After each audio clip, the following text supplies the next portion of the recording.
오늘의 말씀의 제목이 예수님의 기적을 본받으라입니다. 우리 같이 한번 해보겠습니다. 예수님의 기적을 본받으라. 예수님을 본받으라 시리즈로 설교를 하고 있죠. 오늘 설교 제목을 듣고 이런 생각 여러분 가운데 드실 것 같아요. 우리가 다른 건 모르겠는데 예수님의 기적도 본받을 수 있는가? 예수님의 침묵도 사랑도 어떤 것도 본받을 수 있지만 예수님의 기적을 우리가 본받을 수 있을까?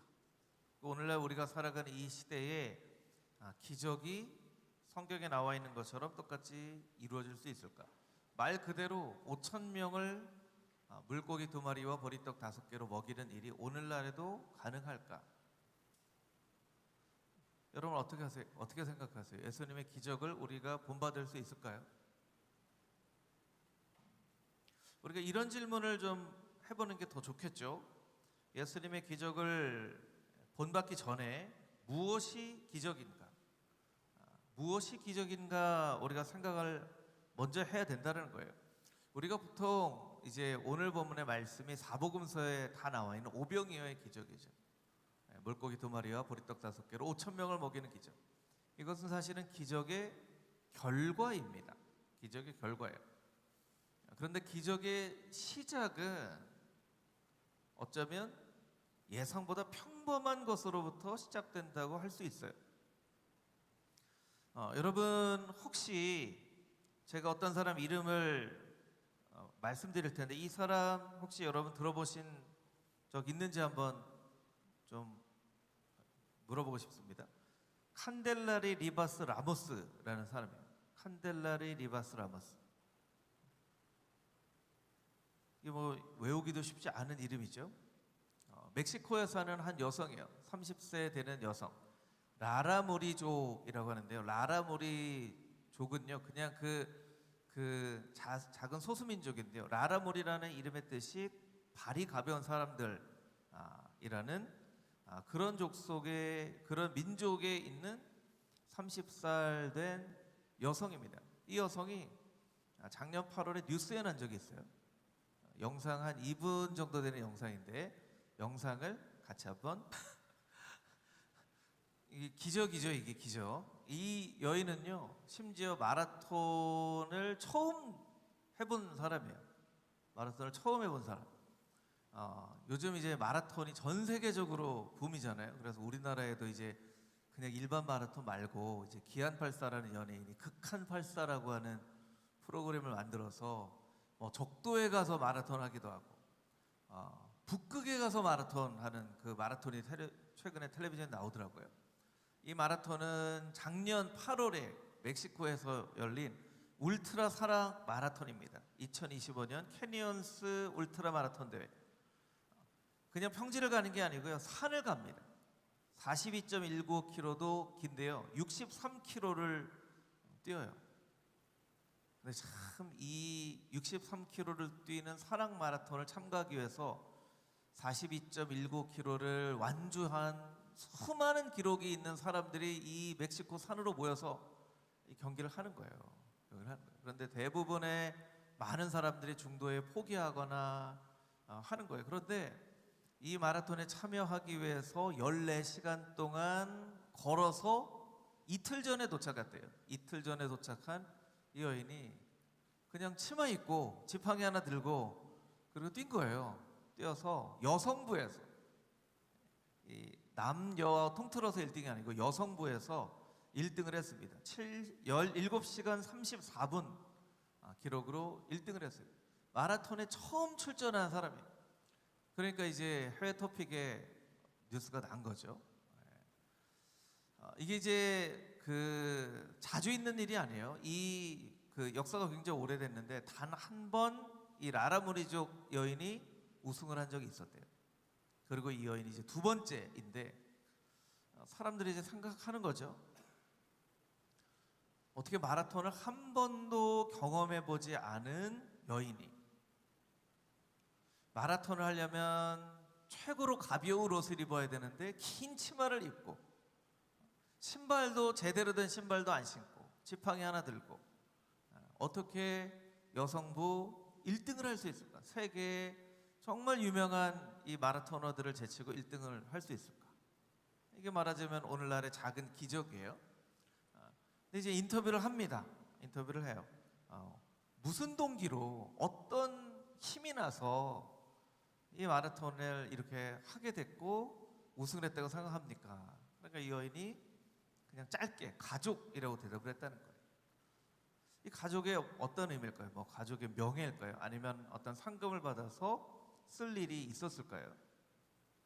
그냥 가족이라고만 대답을 합니다. 그럼 어떻게 보면 이 여인에게 이 마라톤 대회를 좀 참가해 봐야 되겠다라고 동기를 부여한, 가족이라고 짧게 대답한 이 대답이 어떻게 보면 이 여인의 작은 기적을 이룬 시작이었다는 거예요. 시작이었다는 거예요. 그러니까 결과로 놓고 보면 아주 엄청난 일인데 그 시작으로 놓고 보면 그냥 어떻게 보면 가족을 위해서라는 말, 가족을 위해서 한번 뛰어봐야 되겠구나, 이런 마음을 갖게 된 것이 이 기적의 시작이라는 거예요. 여러분, 가족을 위해서 한번 뛰어봐야 되겠다, 우리도 사실 가질 수 있는 마음, 생각이죠. 우리 아이하고 같이 한번 뛰어봤으면 좋겠습니다, 뭐 이런 생각 우리도 충분히 가질 수 있는 그런 생각이라는 거예요. 그래서 오늘 본문의 말씀을 보면서는 우리가 예수님의 기적의 결과 5,000명을 물고기 2마리와 보리떡 5개로 먹이신 그 기적의 결과를 놓고 보는 것이 아니라 이 기적이 어떻게 시작되었는가, 기적의 시작을 우리가 좀 말씀을 통해 살펴보고 이 기적의 시작을 우리도 좀 본받을 수 있다면, 좀 본받는 우리의 삶이 되었으면 좋겠다 하는 관점으로 오늘 본문의 말씀을 좀 다시 한번 초점을 맞춰서 다시 한번 좀 살펴보도록 하겠습니다. 읽은 말씀 가운데 여러분 31절 말씀을 한번 보겠습니다. 31절 우리 같이 한번 31절 읽겠습니다. 시작. 이르시되 너희는 따로 한적한 곳에 가서 잠깐 쉬어라 하시니 이는 오고 가는 사람이 많아 음식 먹을 겨를도 없음이라. 아멘. 6장에 보면 예수님께서 제자들하고 사역을 하십니다. 이제 전도도 보내시고요, 가르치시기도 합니다.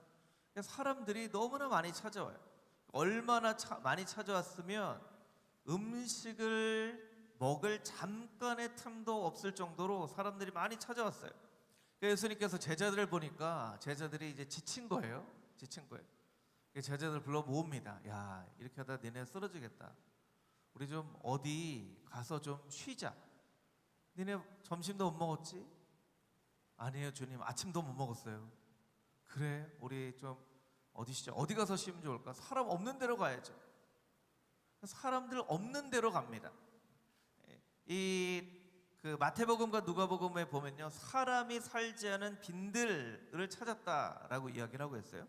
마가복음에는 한적한 곳이라고 되어 있죠. 한적한 곳으로 찾아간 거예요. 찾아갔는데 32절 보여주세요.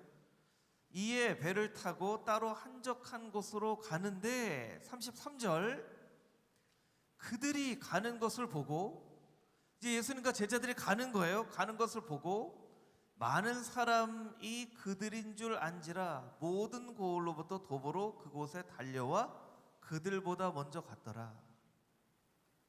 이 33절이 좀 이해가 안 되는 본문의 말씀이에요. 왜냐하면 어디로 가는지를 얘기해 준 게 아니거든요. 제자들하고 얘기한 거예요.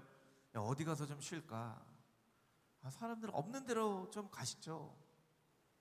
자, 우리가 어디 가는지 알면 사람들이 따라올 수 있으니까 어디 가는지 모른 채 우리가 갑시다 하고 어디론가 간 거예요. 한적하게, 황급하게. 근데 사람들이 봅니다. 예수님과 제자들이 움직이네 하는데 그 어디로 가는지 방향만 보고서도 이 사람들이 어디로 갈 줄 알고 거기를 찾아왔다는 거예요. 이게 가능한가요? 누가 이렇게 가는데 어디 갈 줄 알고 미리 거기 가서 있는 게 가능하지 않죠. 그리고 심지어는 33절 다시 한번 보여주시면 그들이 그냥 간 게 아닙니다. 그들이 어떻게 갔죠? 본문의 말씀에 어떻게 설명되어 있습니까? 그들이 도보로 그곳에 뭐라고 되어 있죠? 그 다음 구절이 달려갔어요. 그곳에 달려갔어요. 예수님이 저기 가시나 보다. 그리고 막 달려서 이제 제자들이 사람들이 너무 많아서 밥도 못 먹고 고생했으니까 이제 사람들 없는 곳으로 가자 했는데 거기 딱 가보니까 사람들이 몇 명이 모여 있어요? 5천 명이 모여 있는 거예요. 5천 명이. 너무나 놀라운 일이죠. 너무나 놀라운 일이에요. 어떻게 이런 일이 가능했을까? 여러분, 어떻게 이런 일들이 가능했다고 여러분 생각하세요? 제자들이 가르쳐 준 거 아닙니다. 우리 어디 가니까 거기로 오세요 한 게 아니에요. 제자들은 예수님과 함께 이 사람들을 피해서 한적한 곳에 가서 좀 쉬자 하고 갔는데 그곳에 5천 명이나 되는 사람들이 모여 있어요. 어떻게 이 일이 가능했는가? 이 일은요, 이 사람들이 말씀에 배고프지 않았더라면, 영적인 배고픔이 없었더라면 가능하지 않았을 일이에요. 여러분, 오병이어의 기적, 5천 명을 먹이시는 기적의 시작은요, 말씀에 대한 배고픔으로부터 시작된다는 거예요. 말씀에 대한 배고픔으로 시작된다는 거예요. 이 사람들이 영적으로 얼마나 배고팠으면 예수님이 움직이는 모습만 봐도 어디로 가실지를 짐작하고 막 달려가는 거예요. 막 달려가는 거예요. 행여라도 조금이라도 늦게 도착하면 앞줄에 못 앉으니까. 가까이에서 예수님 말씀을 듣지 못하니까. 여러분, 우리가 말씀에 배고파 본 그런 경험이 있으신가요? 정말 말씀에 배고프다. 말씀에 배고프거나 예배에 배고프거나 은혜에 배고프거나. 우리 찬양에도 그런 찬양이 있잖아요. 의에 줄이고 목이 마르니. 의에 줄이고 목이 마른 그런 경험이 있는가? 말씀에 배고픈 적이 있는가? 예배에 배고픈 적이 있는가?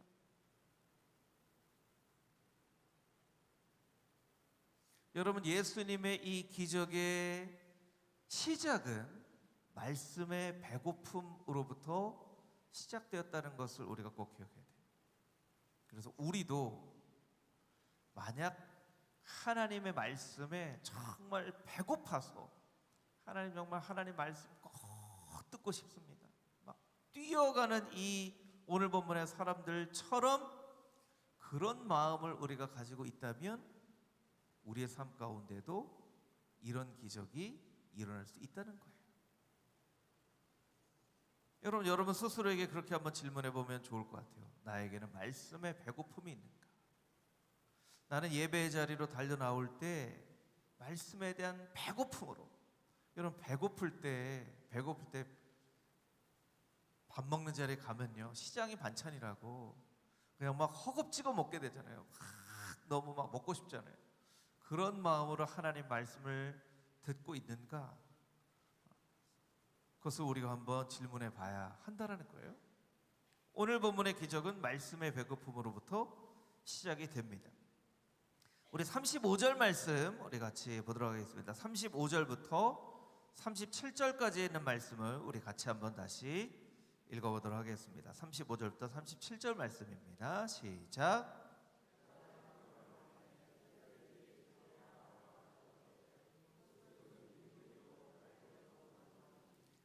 무리를 보내어 두루 촌과 마을로 가서 무엇을 사 먹게 하옵소서.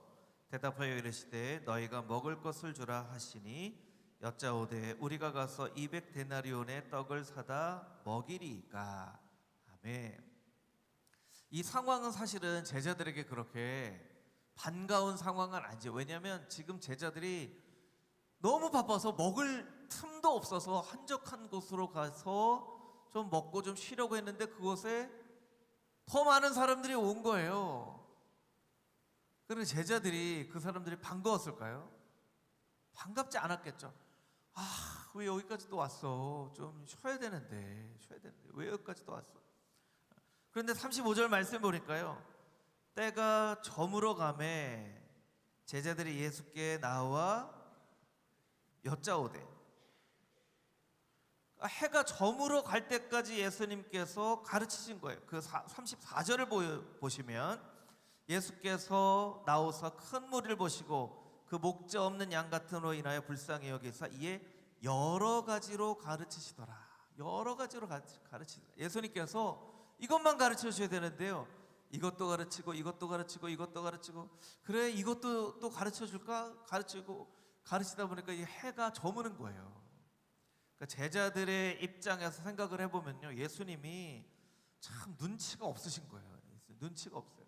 그냥 사람들 어느 정도 왔으면 대충 가르치고, 야 너희들도 가르쳐 줘야 되겠지만 우리 제자들이 너희들 가르치는 사이에 아침도 못 먹고 점심도 못 먹고 잠시도 쉴 틈도 없어서 이제 쓰러지기 일보 직전이다. 오늘은 좀 오전 수업까지만 하고 자 이제 각자 집으로 돌아가자, 이렇게 해야 되는데 예수님이 저녁 늦게까지 가르치는 거예요. 이것도 가르쳐주고 저것도 가르쳐주고. 그러니까 제자들이 입장에서, 여러분이 제자들의 입장이라면 어떻게 될까요? 이 불만이 나올 수밖에 없는 거예요. 불만이. 해가 저물어 갑니다. 예수님, 이 사람들 좀 보내십시오. 촌과 마을로 가서 좀 뭐라도 사 먹으라고 하십시오 하는 거예요. 그런데요, 오늘 본문에는 안 나와 있는데요, 누가복음 본문의 말씀에 보면요, 재미난 구절이 있어요. 누가복음 9장 12절 자막으로 보여주시면, 날이 저물어 가매 12사도가 나와 여짜오되, 이렇게 돼 있어요. 12사도가. 보통은요, 예수님께 개인적으로 물어보거나 아니면 중요한 일이 있을 때는 어떻게 물어봐요? 예수님 가장 가까이 했었던 베드로, 안드레, 야고보 세 사람, 이 사람이 예수님께 물어보는데요, 이거 12명이나 예수님께 단체로 나오는 거예요. 단체로 나와서 말하자면 시위를 하는 거예요. 아, 예수님 좀 돌려보내십시오. 아, 우리도 좀 살아야죠 하는 거예요. 제자들의 마음이 충분히 좀 이해가 되죠. 충분히 이해가 돼요. 예수님은 눈치가 없어서 해질 때까지 가르치는 것도 아니고, 좀 사람들에게 관심을 받는 것을 좋아하셔서 막 요즘 우리 이런 얘기하죠. 막 도파민이 나온다고 하죠. 막 도파민이 막 나와서 막 시간 가는 줄 모르고 막 가르쳐줬던 것도 아니에요. 왜 예수님께서 이렇게 하셨는가? 34절에 그 정답이 나와 있습니다. 34절에 보면 34절에 이렇게 돼 있죠. 예수께서 나와서 큰 무리를 보시고 그 목자 없는 양 같음으로 인하여 불쌍히 여기사. 이 불쌍히 여기다라는 말은 긍휼함, 자비, 사랑하고 똑같은 말이에요. 예수님 마음 가운데 불쌍히 여기는 마음이 있었던 거예요. 사랑의 마음이 있었던 거예요. 사실 제자들이 예수님한테 이 사람 좀 촌에 가서 먹을 거 좀 사 먹으라고 하십시오 하는 것은 우리가 봐도 너무나 상식적인 요구예요. 그러니까 할 수 있는 요구라는 거죠. 이렇게 얘기해도 돼요. 이렇게 말할 수 있어요. 그런데 예수님이 가지고 있었던 그 사랑, 예수님이 그 무리를 바라보시면서 가지고 있었던 그 불쌍한 마음은요, 상식을 뛰어넘는 거예요. 여러분, 사랑은 언제든지 상식을 뛰어넘습니다. 그리고 그 사랑이 있는 곳에서 기적이 시작되는 거예요. 여러분, 상식에 맞춰서 살아도 돼요. 충분히 제자들이 그렇게 이야기할 수도 있어요. 제자들도 이미 밥도 못 먹고 너무나 힘든 상황 가운데 있었거든요. 그런데 그 제자들의 배고픔보다도 훨씬 더 간절한 말씀에 대한 배고픔을 가지고 있었던 그 달려나온 사람들을 바라보면서 예수님께서 불쌍한 마음이 들 수밖에 없었던 것이죠. 그래서 예수님이 상식을 뛰어넘는 사랑으로 그들을 가르치신 거예요. 여러분, 때로 우리는 상식에 맞게 일을 합니다. 그리고 어떤 때는요, 좀 우리의 마음 가운데 그런 마음이 들 때도 있어요. 아, 내가 할 만큼 했다, 이제. 할 만큼 했다. 아, 이 정도 하면 할 만큼 했다. 하나님, 할 만큼 하지 않았습니까? 그렇게 하나님 앞에 이야기할 그런 때가 있어요. 하나님께서 뭐라고 말씀하세요? 맞아, 할 만큼 했어. 너가 그런 말 할 자격이 있어. 그런데 나는 그 상식을 뛰어넘는 사랑으로 너를 사랑했단다. 하나님이 그렇게 말씀해 주시는 거예요. 여러분, 십자가의 사랑은 상식의 사랑이 아닙니다. 상식을 뛰어넘는 사랑이죠.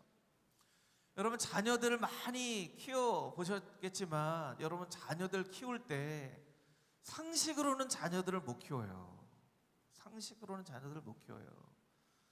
오직 사랑으로만 자녀들을 키울 수 있어요. 상식으로 키우면요, 벌써 끝났어요. 그냥 아이들이 철없게 하는 대로, 그래 네가 그렇게 해, 그래 나도 상식적으로 네가 하는 대로 해줄게 하면요, 자녀들 못 키워요. 부모님들이 아마 공감하실 거예요. 오늘 본문의 말씀에 오병이어의 기적은요, 사랑의 마음으로부터 시작된다는 것을 우리가 기억해야 됩니다. 여러분, 여러분의 삶 가운데 이 오병이어와 같은 기적이 나타나시기를 여러분 바라시고 소망하십니까? 그렇다면 예수님의 사랑의 마음이 여러분의 마음 가운데 있게 해달라고 여러분 기도하십시오. 예수님의 사랑의 마음이 여러분의 마음 가운데 있다면 기적이 여러분의 삶 가운데에서 시작할 수 있어요. 물론 그 기적의 결과는 한참 뒤에 나타나는 것이겠지만 그 기적이 이미 시작될 수 있다는 거예요. 제가 이제 내일 모레 주일 말고 그 다음 주 2월 셋째 주부터는 한국에 와서 복음 전한 선교사님들 이야기를 좀 주일 예배 시간에 하려고 해요. 이제 양화진이라는 곳에 우리 항전지 훈련 받는 우리 훈련생들하고 같이 방문을 해서 보고 왔는데, 저는 뭐 양화진 한 4번, 5번 정도 갔던 것 같아요. 그런데 다시 한번 가봐도 정말 이해되지 않는 사람, 이분들이 왜 한국에 와서 자신의 정말 보장된 성공을 버리고 한국에 왔을까 하는 게 정말 이해가 안 되는 거예요. 어떤 사람은요, 실제로 사역을 하고 캐나다로 돌아갔는데 나는 한국에 묻히고 싶다고 해서 캐나다에 죽었는데 그 죽은 시신을 가지고 다시 한국에 와서, 물론 그 과정 가운데 어떤 그 과정이 있었는지는 모르겠지만 그 사람 묘비는 한국에 있어요. 이게 이해가 되냐는 거예요. 선교사님이 사역을 했어요. 정말 살신성인의 마음을 가지고 선교 사역을 했어요. 그리고 충분히 사역을 하고 캐나다에 돌아갔단 말이에요. 그러면 충분히 할 만큼 했습니다. 하나님, 충분히 할 만큼 했습니다. 할 수 있잖아요. 그런데 나는 꼭 한국에 묻히고 싶다고 해서 캐나다에서 죽었는데도 한국에 와서 그 묘비를 세운 거예요. 그 결과가 지금 오늘날 우리죠. 그 결과가 지금 우리인 거예요. 기적의 결과는 우리지만 그 기적의 시작은 그 예수님의 사랑으로 조선이란 나라에 가서 복음 없이 살아가는 사람들에게 복음을 전해야 되겠다 라는 마음을 갖게 된 것이 오늘 대한민국의 이런 기적을 이루게 된 시작이라는 거예요. 여러분, 여러분의 마음 가운데 하나님의 사랑의 마음이 있다면 어떤 그 사랑의 열매가 여러분의 삶 가운데 어떤 영역에서 나타날지 모르겠지만 그 사랑의 마음이 10년 혹은 20년, 30년, 40년 이후에 어떤 한 사람의 인생 가운데에서 혹은 한 지역 가운데에서 이 오병이어와 같은 놀라운 기적으로 또 나타날 수 있다는 거예요. 여러분, 예수님의 사랑의 마음이 여러분의 마음 가운데 있게 해달라고 기도하십시오. 그리고 언젠가는 이와 같은 놀라운 기적의 역사가 쓰여질 수 있게 해주십시오. 믿음으로 주님 앞에 간구하며 나아가면 하나님께서 또한 이와 같은 기적을 여러분의 사랑의 마음으로부터 시작해서 하나님의 역사 가운데 이루실 줄 믿습니다. 아멘. 38절 말씀을 볼까요? 38절 말씀을 보겠습니다. 38절 우리 같이 한번 읽어볼까요? 38절 시작. 이르시되 너희에게 떡 몇 개나 있는지 가서 보라 하시니 알아보고 이르되 떡 5개와 물고기 2마리가 있더이다 하거늘. 아멘. 우리가 살아가는 세상은 보이는 세계가 있고 보이지 않는 세계가 있죠. 주로 이제 성경에서는 보이는 세계를 육적인 세계라고 하고 보이지 않는 세계를 영적인 세계라고 합니다. 보이는 세계에 나타난 하나님의 역사를 기적이라고 하고 보이지 않는 세계를 섭리라고 하죠. 나무도요, 보이는 나무가 있고 보이지 않는 나무가 있잖아요. 보이지 않는 나무가 눈에 보이지 않아도 그 보이지 않는 나무가 땅에 있기 때문에 나무가 자라는 거죠. 어떻게 보면 어린아이와 같은 관점으로 보면 땅에 씨앗을 심었어요. 아무것도 없는 거예요. 근데 봄이 되니까 뭐가 나와요? 새싹이 착 나오는 거예요. 우리 어른들은 땅에 씨를 심었으니까 봄이 돼서 새싹이 나오겠지 생각하지만 아이들의 관점에 보면요, 어제까지만 해도 없었는데 오늘 새싹이 착 나왔어요. 이게 아이들의 관점으로 보면 뭐예요? 이게 기적이에요. 이게 기적. 아니 어제 없었는데 어떻게 나왔지? 그 어른들의 관점에 보면 그 땅속에 씨앗이 있었으니까 나오지. 어른들은요, 보이지 않는 세계를 볼 수 있는 그런 지식이 있는 거예요. 아이들에게는요, 이게 너무 놀라운 일인 거예요. 놀라운 일인 거예요. 어제까지만 해도 없었던 새싹이 착 나오다니. 어떻게 보면 이 사건이 이와 같은 이 사건일 수 있죠.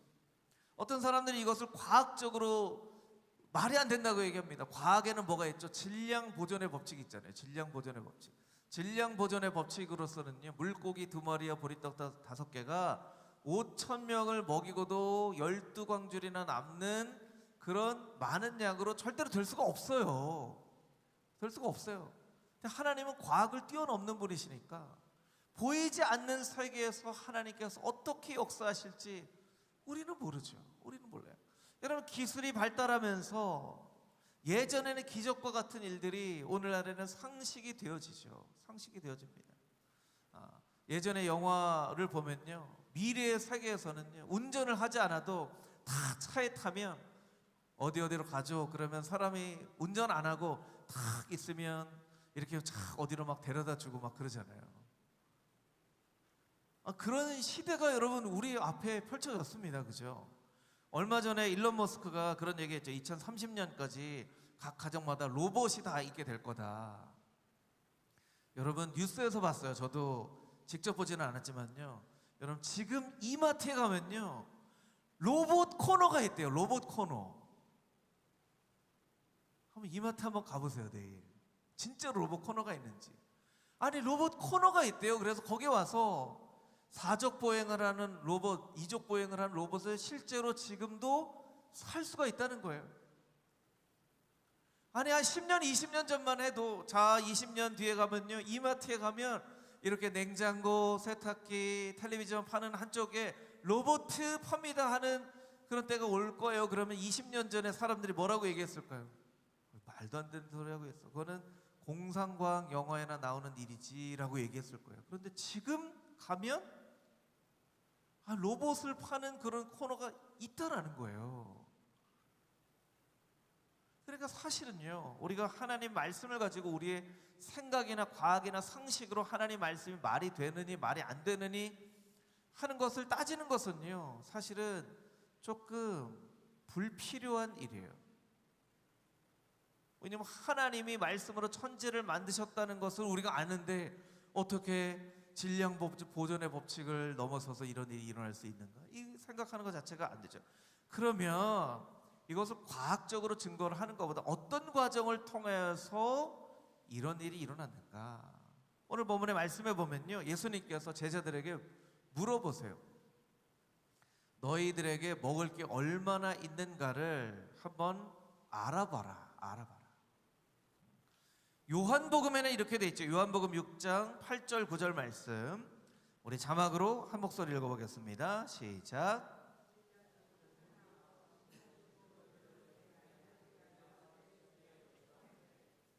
여기 한 아이가 있어 보리떡 5개와 물고기 2마리를 가지고 있나이다.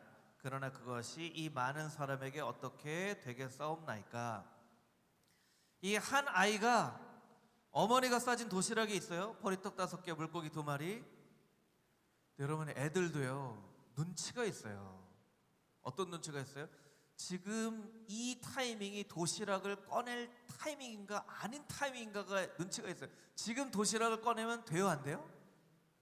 안 돼요. 지금은 명백하게 도시락을 꺼내면 안 되는 타이밍이에요.